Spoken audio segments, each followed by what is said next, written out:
ایک مرتبہ حضرت عمر بن خطاب رضی اللہ تعالی عنہ نے اپنے بیٹے حضرت عبداللہ رضی اللہ تعالی عنہ کو یہ حکم دیا کہ اپنی بیوی کو طلاق دے دو۔ حالانکہ حضرت عبداللہ بن عمر رضی اللہ تعالی عنہما اپنی بیوی سے بڑی محبت کرتے تھے۔ وہ یہ مسئلہ لے کے حضور اکرم صلی اللہ علیہ وآلہ وسلم کی خدمت بابرکت میں حاضر ہوئے اور عرض کرنے لگے کہ یا رسول اللہ صلی اللہ علیہ وآلہ وسلم، میرے باپ حضرت عمر بن خطاب رضی اللہ تعالی عنہ نے مجھے یہ حکم دیا ہے کہ میں اپنی بیوی کو طلاق دے دوں، حالانکہ مجھے میری بیوی سے بڑی محبت ہے، کوئی لڑائی جھگڑا بھی نہیں ہے، تو کیا مجھے اپنی بیوی کو طلاق دے دینی چاہیے کہ نہیں؟ تو پیارے آقا صلی اللہ علیہ وآلہ وسلم نے ارشاد فرمایا کہ بیٹا، اگر واقع ہی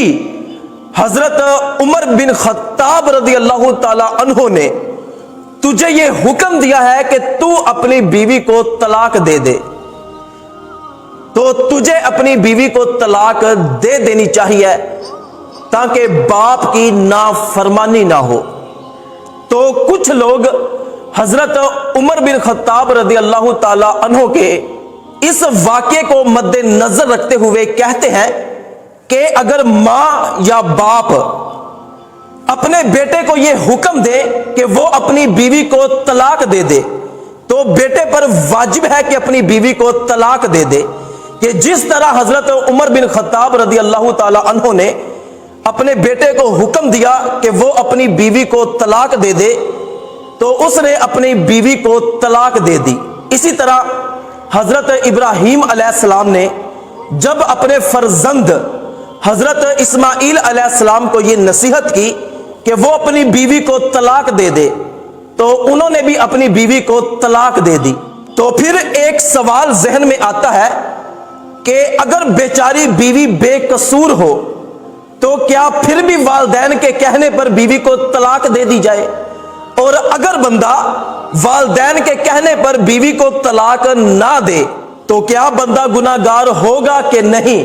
والدین کا نافرمان لکھا جائے گا کہ نہیں؟ یہاں پر سمجھنے والی بات یہ ہے کہ حضرت عمر رضی اللہ تعالی عنہ نے اپنے بیٹے کو حکم دیا کہ وہ اپنی بیوی کو طلاق دے دے، تو حضرت عمر کون ہے جن کے بارے میں نبی پاک صلی اللہ علیہ وآلہ وسلم نے ارشاد فرمایا کہ اگر میرے بعد کوئی نبی ہوتا تو وہ عمر ہوتے۔ حضرت عمر کون ہے جن کو دنیا میں نبی پاک صلی اللہ علیہ وآلہ وسلم نے جنت کی ضمانت دی، اور حضرت عمر رضی اللہ تعالی عنہ صحابی رسول ہیں، فرماتے ہیں کہ اگر دریا کے کنارے بکری کا بچہ بھی پیاسا مر گیا تو قیامت کے دن عمر سے پوچھا جائے گا۔ تو کیا وہ عمر نہیں جانتے تھے کہ اگر کسی کی بیٹی کو بے قصور طلاق دلوائیں گے تو کیا عمر سے اس بارے میں قیامت کے دن نہیں پوچھا جائے گا؟ کہاں حضرت عمر رضی اللہ تعالی عنہ کا علم اور کہاں ہمارے والدین؟ تو کیا ہمارے والدین حضرت عمر کی طرح ہیں؟ نہیں، ان کے پیروں کی خاک کے برابر بھی نہیں ہے۔ تو حضرت عمر رضی اللہ تعالی عنہ نے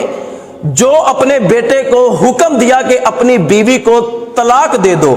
فقہاء کرام فرماتے ہیں کہ ضرور اس میں کوئی شرعی عذر ہوگا۔ تو دیکھیے علماء کرام فرماتے ہیں کہ اگر واقع ہی والدین حق پر ہوں اور بیوی قصوروار ہو اور بیٹا بھی عقل والا ہو، سمجھ والا ہو، اس بات کو تسلیم کرتا ہو کہ میری بیوی واقع ہی قصوروار ہے، اس وجہ سے وہ مجھے حکم دیتے ہیں کہ میں اپنی بیوی کو طلاق دے دوں، تو بیٹے پر واجب ہے کہ وہ اپنی بیوی کو طلاق دے دے۔ اگر وہ طلاق نہیں دے گا تو گناہگار ہوگا، والدین کا نافرمان لکھا جائے گا۔ اور دوسری طرف علماء کرام یہ فرماتے ہیں کہ اگر بیوی بے قصور ہے، شوہر کی خدمت بھی کرتی ہے،